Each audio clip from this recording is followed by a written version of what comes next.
Alors bonjour, voici à votre demande la vidéo sur les valeurs que vous avez demandées. Vous avez donc choisi 4 valeurs. Pour des soucis de facilité de stockage, la vidéo sera divisée en 2 parties.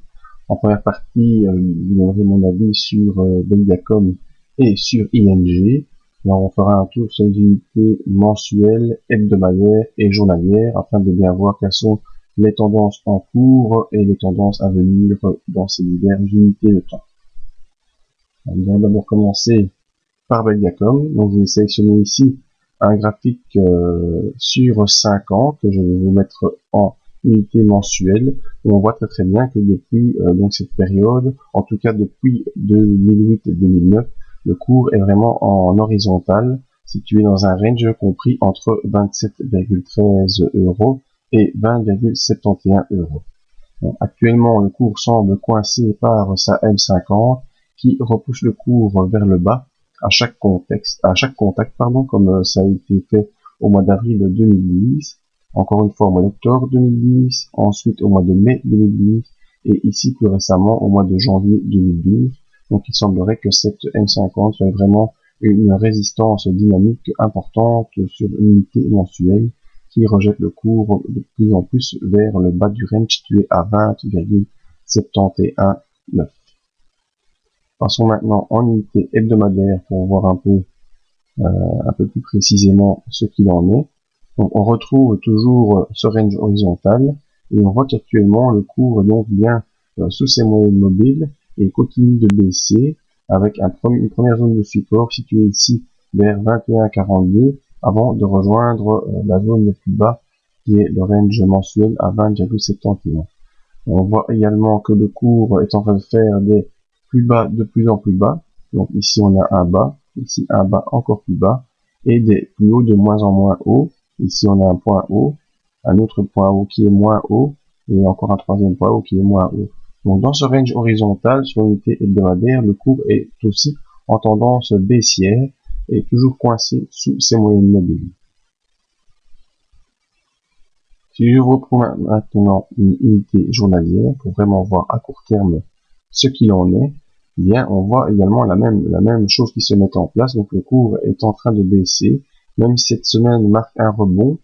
Ce rebond est déjà bloqué par cette résistance hebdomadaire vers 23,1 €. C'est une forme de pullback avec une possibilité donc de poursuite baissière vers le bas du range comme tout les UT semblent nous indiquer. Voyons un peu maintenant au niveau des indicateurs ce qu'on peut en tirer. Alors je vais prendre comme unité neutre une unité hebdomadaire qui se situe entre mensuel et journalier. Voyons un peu les indicateurs que j'ai sélectionnés. Donc moi je travaille toujours avec un MACD, un RSI, un OBV et un stochastique. Alors pourquoi le MACD est un bon indicateur d'impulsion moyen terme, des impulsions qui se mettent en place de manière assez lente. Le RSI permet de voir la force du cours dans l'impulsion dans laquelle il se trouve. L'OBV nous donne une bonne idée de la psychologie des acheteurs car il fait un calcul en fonction des volumes acheteurs et des volumes vendeurs. Et le stochastique nous donne lui plutôt les impulsions plus court terme, voire vraiment les impulsions qui se produisent dans une tendance moyen terme. Alors le MACD lui avait tenté de nous donner une belle impulsion haussière et actuellement cette impulsion haussière est coupée et on a un retournement baissier sur le MACD, signe de la naissance d'une impulsion baissière dans les prochaines semaines. On constate également une baisse constante du MACD qui fait des plus bas de plus en plus bas, vraiment signe typique d'une poursuite baissière. Alors le RSI qui nous montre la force du cours par rapport à lui-même nous montre qu'on est en pleine zone neutre ici située entre 60 et 40, donc il n'y a pas vraiment de force qui est sur le cours. Alors ça ne veut pas dire que ça va monter ou que ça va descendre, ça veut simplement dire que l'impulsion actuelle est lente et progressive, il n'y a pas d'impulsion violente qui se fait ni à la hausse ni à la baisse. La tendance actuelle étant plutôt baissière, eh bien elle semble devoir continuer de manière progressive mais lente. Alors, les volumes, très important, les volumes, ça note la psychologie qui règne autour du titre. Plus les volumes sont bas, eh bien moins la psychologie autour du titre est positive, et on voit ici sur Belgacom, en effet, depuis 2 ans, eh bien, les volumes n'ont fait que baisser, c'est-à-dire que le nombre de personnes, que ce soit des institutionnels ou des particuliers, qui sont prêtes à garder du Belgacom en portefeuille ne fait que diminuer, et ça c'est généralement un mauvais signe. Le stochastique, lui, qui nous montre plutôt les impulsions court terme, les impulsions rapides au sein d'un même range, eh bien on est vraiment en impulsion baissière très très forte sur Belgacom, avec une baisse du stochastique qui s'en va rejoindre la zone de survente avant de peut-être se retourner. Donc les perspectives que je pense moi actuellement sur le titre Belgacom, c'est probablement un retour vers la zone de support intermédiaire qui se situe ici à 21,39, toujours sous cette M20, et peut-être une longue mèche comme c'est le cas ici lors d'une semaine avec un contact sur la zone des 20,71. En tout cas, ce qu'il faut absolument surveiller, c'est cette zone des 20,71 qui, comme je vous l'ai montré, est la zone de résistance mensuelle, et si le cours vient à enfoncer cette zone en unité mensuelle, je parle bien d'unité mensuelle parce qu'ici on a eu des mois où on a été un peu plus bas, mais si en clôture mensuelle le cours de Belgacom enfonce cette zone, on est parti pour une nouvelle baisse vers des plus bas encore plus marqués. En tout cas, voilà ce qui est pour le scénario court terme. Voyons maintenant un peu au niveau des résistance à surveiller en cas de retournement. Eh bien, on a ici la zone des 23,10 qui sera dans les prochaines semaines une zone de confluence entre la M50 toujours baissière et la M20 qui va probablement se retourner à la baisse. Donc cette zone ici sera une zone à surveiller en cas de retournement haussier, et également en très forte résistance on aura les 23,56 à surveiller également en cas de retournement haussier, pour peut-être une nouvelle fois dans les prochaines semaines, voire les prochains mois. On va plutôt parler en mois au vu de la vitesse de propagation de l'impulsion, un retour peut-être aussi vers les 27,13.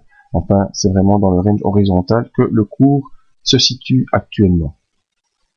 Donc voilà pour mon avis sur Belgacom. Je vais passer maintenant à ING.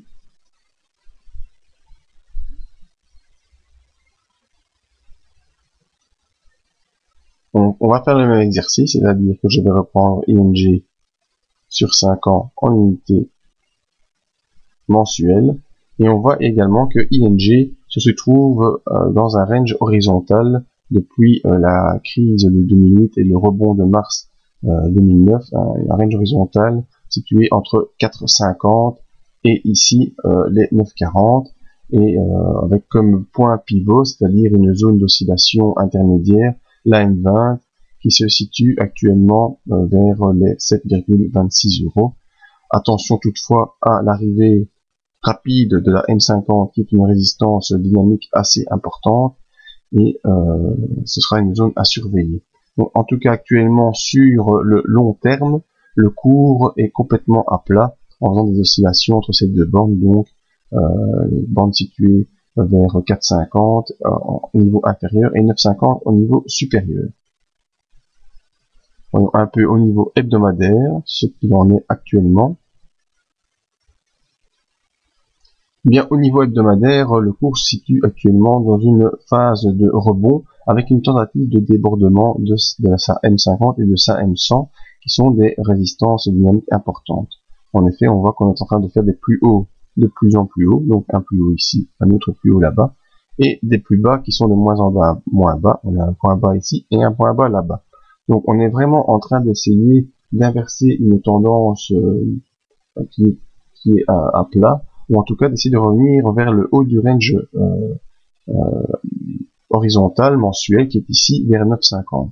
Donc on peut se tracer une ligne de propagation actuellement située comme ceci, et donc on a ici un petit couloir haussier sur lequel le cours essaye de s'appuyer en faisant des allers-retours pour essayer de rejoindre les 9,50.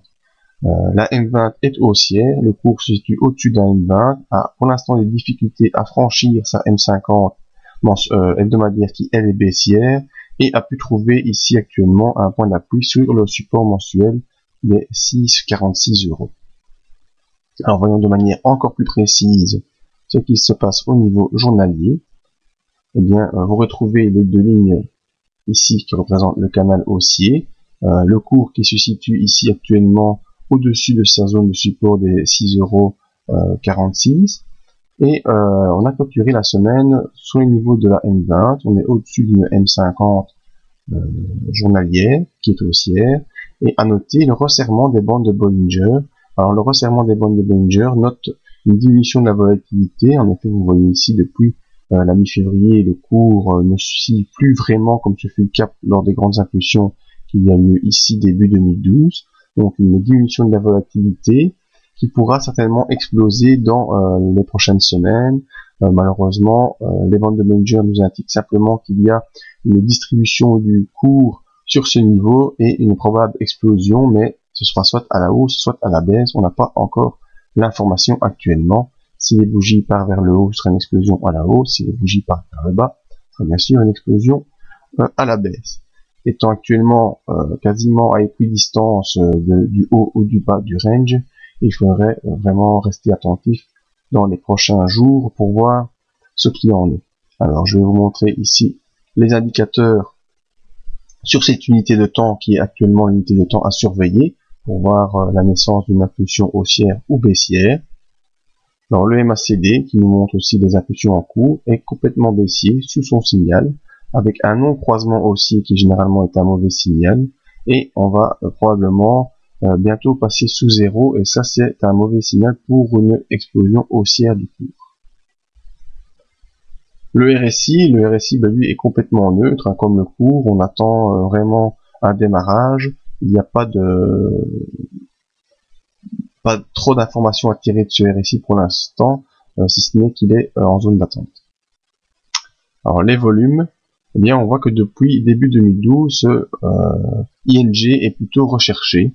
Les opérateurs, les institutionnels ou les autres fonds essayent de prendre, en tout cas au début de l'année, on écrit beaucoup d'ING en portefeuille et ne sont actuellement pas prêts à le vendre. Les volumes restent stables actuellement dans les portefeuilles. On ne se débarrasse pas d'ING, mais on n'accumule pas trop non plus. C'est vraiment une phase d'attente légèrement haussière, mais pas d'explosion de volume actuellement sur le court terme. Alors le stochastique, lui, qui est actuellement sous son signal, va probablement le croiser début de semaine prochaine, et donc lui nous indiquerait plutôt une poursuite de la hausse grâce à l'appui sur le support.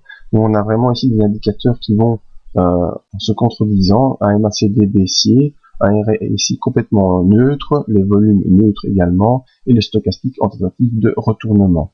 Donc je vous invite vraiment à être attentif début de semaine prochaine et à surveiller la sortie du cours de ces bandes de Bollinger, que ce soit par le haut et un débordement de la zone des 7,095 ou bien une sortie par le bas et un débordement par le bas de la zone des 64,70, auquel cas on pourrait rapidement revenir sur la M100 et sur le bas du range. Donc voilà, si on refait un petit résumé, actuellement ING est sur l'unité journalière en phase neutre et en phase d'accumulation qui pourra certainement exploser la semaine prochaine, voire la semaine d'après. Au niveau hebdomadaire, on est dans une légère tendance haussière qui essaiera probablement de rejoindre le niveau des 9,50 du range mensuel. Et au niveau mensuel, on est actuellement à plat, dans un range bien déterminé, situé entre 4,50 et 9,60. Voilà, c'était l'analyse des deux premières valeurs. La vidéo suivante sur Unistar et Arcelor arrive dans quelques instants.